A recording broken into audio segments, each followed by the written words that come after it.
against cold-blooded killers. The first war of the 21st century. Cold-blooded killers against cold-blooded killers. The human mind is like a computer. No matter how efficient it may be, its reliability is only as great as the information fed into it. If it is possible to control the inputs of the human mind, then no matter how intelligent a person may be, it's entirely possible to program what he will think. And yes, it's even possible to program people to laugh at the mere mention of the word conspiracy. Using television as the prime example of how mental programming and mind control works, television is the most powerful weapon of psychological warfare in history. And yet television, for many people, is a member of the family in the household. Why don't we do this? Why don't we look at all of those options?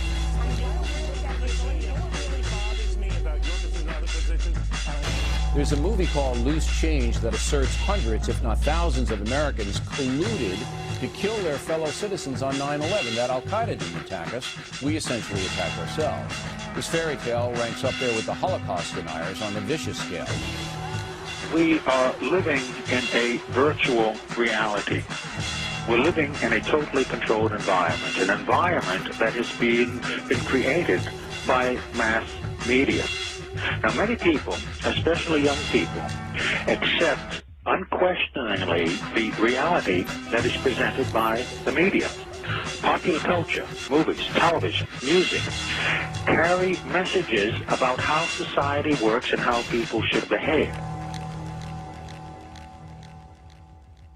The ultimate control is to control people without their conscious awareness. Again, television is a prime example.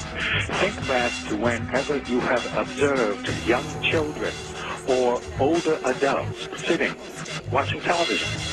They have this glassy-eyed, vacant look in their eyes because they are in a trance state, in a hypnotic state of mind. Now, as Charlie Sheen ranting like a lunatic about the September 11th attacks, now word comes that Sheen will be narrating a new film about 9/11 conspiracy theories. Joining us now, national syndicated radio talk show host Mike. They do not want you to think too much.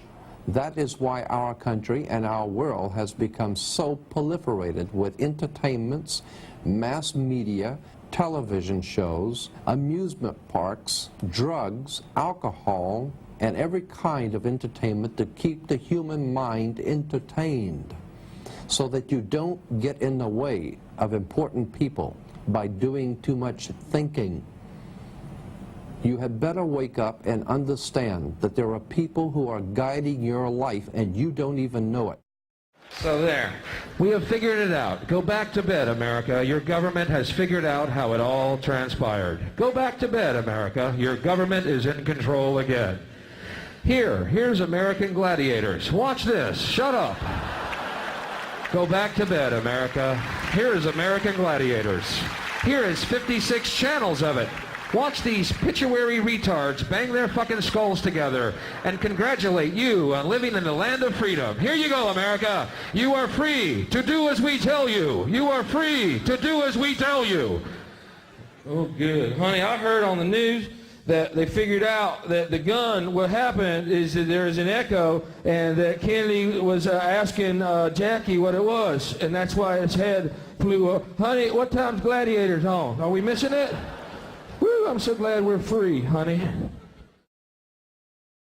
There has been a long-held consolidation of ownership of the different medias, press, publishing, film, music, television, consolidated ownership into the hands of very few individuals, the multinational corporations. Today, there are a half a dozen multinational corporations that are controlling the information and entertainment choices that people have. The truth of the matter is that increasingly what we see, what we hear, and what we read is being controlled by fewer and fewer large multinational corporations. People don't appreciate this. You know, in the last days of the Soviet Union, You had dozens of newspapers, dozens of magazines, all kinds of radio and television stations. The only problem is that all of that media was controlled by the Communist Party of the Soviet Union or the government of the Soviet Union. We are moving in that direction. There is an illusion of choice that's maintained when you can have 100 channels on your cable system, and how many movies did the studios release a year now? All these different studios, and the music industry with so many labels, and magazine stands that go on and on and on forever. Well, the owners are a handful, 5, 6 different companies. 90% of the top cable channels are owned by the same giants that own the TV networks and the cable systems. More channels are great, but when they're all owned by the same people, cable doesn't advance localism, editorial diversity, and competition. And those who believe the internet alone will save us from this fate should realize that the dominating internet news sources are controlled by the same media giants who control radio, TV, newspapers, and cable. Okay, we say we've got freedom of press in this country, and some folks have said that you've got freedom of press as long as you own it. Well, who owns the media? And when I say that, I mean it not literally, but as far as who controls the information that goes out in the media. An example, NBC is owned by General Electric, and General Electric is one of the top 10, if not top 5 defense contractors. Is NBC going to expose a news story that might in some way impede a contract negotiation, which can mean a lot of money for General Electric? I don't think so. So the point here is that we have elected officials, both Republicrats and Demopublicans, that cater to who? Certainly not the common people. We don't have the huge amounts of money to contribute to their election campaigns. The people that contribute the most amount of money are the corporations. And so that representative or senator is going to do what is going to be in the best interest of those corporations. So if the corporations are controlling and influencing our elected officials, we must also take a look at the mainstream media. Who pays the bulk of the advertising dollars that keep the mainstream network news going? Is the major corporations.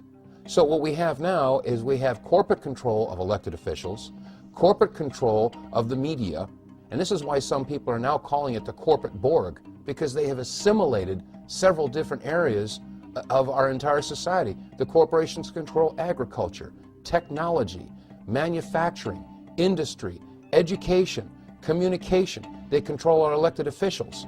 This is not a government of, by, and for the people. It is a government of, by, and for the corporation. And by definition, when business controls government, that is inescapably fascism. Now, there are two primary means by which people are manipulated and controlled. One is very simple, very basic, and that is simply the control of information and the control of, if we don't have all of the facts on any particular topic, then our judgment is going to be no better than the quality of our information. America forms its opinions by information that's provided to them. And common sense will tell you that if the information that you get from your mainstream media is misinformation or disinformation or even a lie, then common sense will tell you that the opinion is an extension of the lie. Now, unfortunately, America, and indeed the rest of the world, is getting information that's being massaged, it's being spun, it's being prepared for them for consumption. Television is a massive mass hypnotist to the global mind. And what happens is it is implanting a belief in reality by the minute, and then once we take on that belief implanted, when information enters the eyes, we edit it on the basis of that belief. And so